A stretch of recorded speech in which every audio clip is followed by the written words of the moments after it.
This is Nicholas Blanford in downtown Beirut. Lebanon is undergoing its worst economic crisis ever. Indeed, what the World Bank calls one of the worst economic crises experienced in the last 150 years.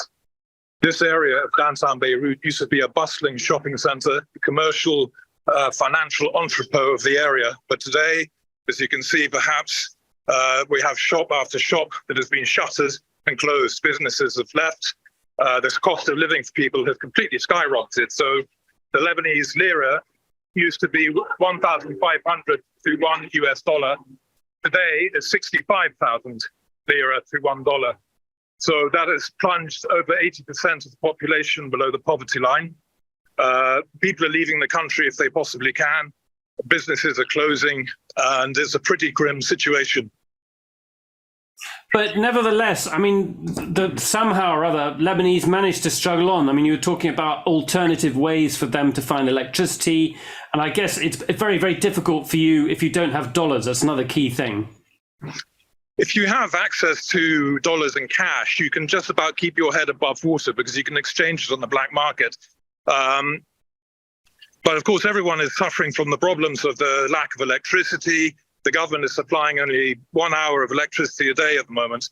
So everyone is relying on very expensive and environmentally unfriendly neighborhood generators to keep the lights on. But increasingly, people are resorting to solar panels now. So you're seeing solar panels dropping up on the rooftops of buildings all over the country, which will be one of the ironies, perhaps, that when Lebanon has finally emerged from this crisis, it's actually going to have quite a sustainable, economically viable energy system.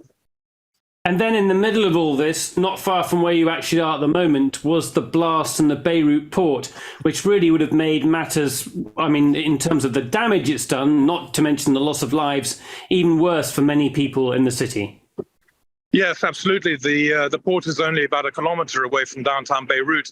So this area was very heavily affected. So you already had a situation of people leaving the area, businesses moving out, shops closing, and then you had the physical damage of the explosion itself. But at the same time, I suppose it's a cliche, the Lebanese are incredibly resilient. They managed to somehow battle through.